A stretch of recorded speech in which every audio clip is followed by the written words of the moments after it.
அனைத்து அன்பு உள்ளங்களுக்கும் வணக்கம்.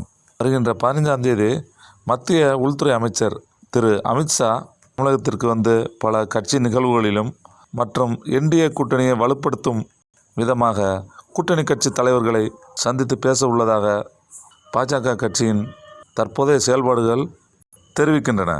இந்த சூழலில் கடந்த 10ஆம் தேதி நடந்த அஇஅதிமுக பொதுக்குழு கூட்டத்தில் கூட்டணி அமைப்பது மற்றும் யார் யாரை கட்சியில் சேர்க்கலாம் அப்படிங்கிற அனைத்து விஷயங்களுக்குமே எடப்பாடி அவர்கள் வந்து முடிவெடுத்தால் போதும் அப்படிங்கிற மாதிரி முடிவுகள் எடுக்கப்பட்டது.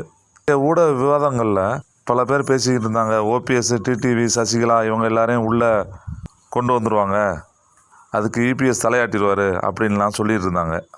ஆனால் இது எதுவுமே நடக்கலை.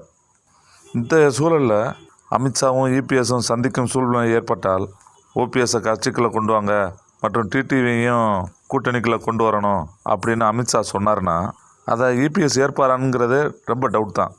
தற்போதைய சூழலில் அவரை நம்பி எந்த கட்சியுமே கூட்டணிக்கு வரமாட்டாங்க அப்படிங்கிறதும் அவருக்கு தெரியும். அதனால் தன்னால் முதல்வராக ஆக முடியாதுங்கிறதும் அவருக்கு தெரியும். 2வது இடத்தை தக்க வைக்கிறதுக்காக மட்டும்தான் அவர் வந்து வந்திருக்காரு. இல்லைன்னா கண்டிப்பாக பாஜகவோடு அவர் சேர மாட்டார். வெளியில் சும்மா கட்சி தொண்டர்களுக்கு ஒரு உற்சாகத்தை கொடுக்கணும் அப்படிங்கிறக்காக மட்டும்தான் அவர் வந்து 210 சீட்டு நம்ம பிடிப்போம், நாம் மீண்டும் ஆட்சியெலாம் அமைப்போம் அப்படிங்கிற மாதிரி அள்ளி விடுறாரு. ஆனால் உண்மையான சூழல் வந்து அவருக்கு நன்கு தெரியும். கட்சியிலேருந்து எல்லாருமே கலண்டு போய்கிட்டு இருக்காங்க. இந்த சூழலில் எங்கேருந்து ஓட்டுக்கள் கூடும்? கண்டிப்பாக கூடாது. அப்பாவி கட்சி தொண்டர்களை எப்படி ஏமாற்றுறாரோ பொய்களை கூறி, அதே போன்று அடுத்ததாக அமித்ஷா வந்து எல்லாரையும் கட்சிகளை கொண்டு வாங்க அப்படின்னு சொன்னார்னா அதை மட்டும் ஏற்றுருவாரா என்ன? கண்டிப்பாக ஏற்றுக்கிற மாட்டார். அவர் என்ன செய்வார்னா, நான் சுற்றுப்பயணம் போன இடத்துலலாம் மக்கள் ஜேன்னு வந்தாங்க, திமுக மேலே மக்கள் வந்து ரொம்ப அதிருப்தியில் இருக்காங்க, அதனால் கண்டிப்பாக நம்ம ஜெயிச்சிருவோம், நீங்கள் கவலையே படாதீங்க ஜி அப்படின்னு சொல்லுவார். ஆனால் கூட்டம்லாம் எப்படி வந்துச்சுன்னு எல்லாருக்குமே தெரியும்.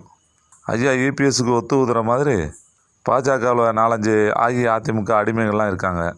அவங்களும் அமித்ஷாட்ட மக்கள் எல்லோரும் நம்ம கூட்டணி தான் நம்புகிறாங்க, நமக்கு தான் ஓட்டு போடுவாங்க, அதனால் இப்படியே போதும் அப்படின்னு அமித்ஷாட்டான்னு சொல்லிடுவாங்க. இதே போன்ற டைலாக்கை ஏற்கனவே ஒரு தடவை ஐயா இபிஎஸ் அமித்ஷாட்ட சொல்லிட்டு இருக்காரு. ஏற்கனவே கடந்த சட்டசபை தேர்தலில் நாம தான் அறுதிப்பெரும்பான்மையோடு வருவோம் அப்படின்னு சொன்னார். ஆனால் அமித்ஷா டிடிவி இல்லைன்னா ரொம்ப சிரமங்க, டெல்டா மற்றும் தெற்கு பகுதியிலலாம் ஓட்டே கிடைக்காது, எனக்கு உளவுத்துறை ரிப்போர்ட் கிடைச்சிருக்கு அப்படின்னு சொன்னார். அதையும் மீறி ஐயா இபிஎஸ் கான்ஃபிடெண்ட்டாக சொல்லி நான் ஜெயிச்சிருவேன் அப்படின்னு சொல்லி வந்தார். அதை நம்பின அமித்ஷாவுக்கு அப்போ ஒரு இடம் அல்வா கொடுத்தாரு. அதே மாதிரி இப்போவும் ஐயா இபிஎஸ் அமித்ஷாட்டா இதையே தான் சொல்லுவார். இந்த மாதிரி சொல்கிறப்ப அமித்ஷா மீண்டும் இபிஎஸ்ஸிடம் ஏமாறுவாரா அப்படிங்கிறது வரும் நாட்களில் தெரிய வரும். நன்றி நண்பர்களே.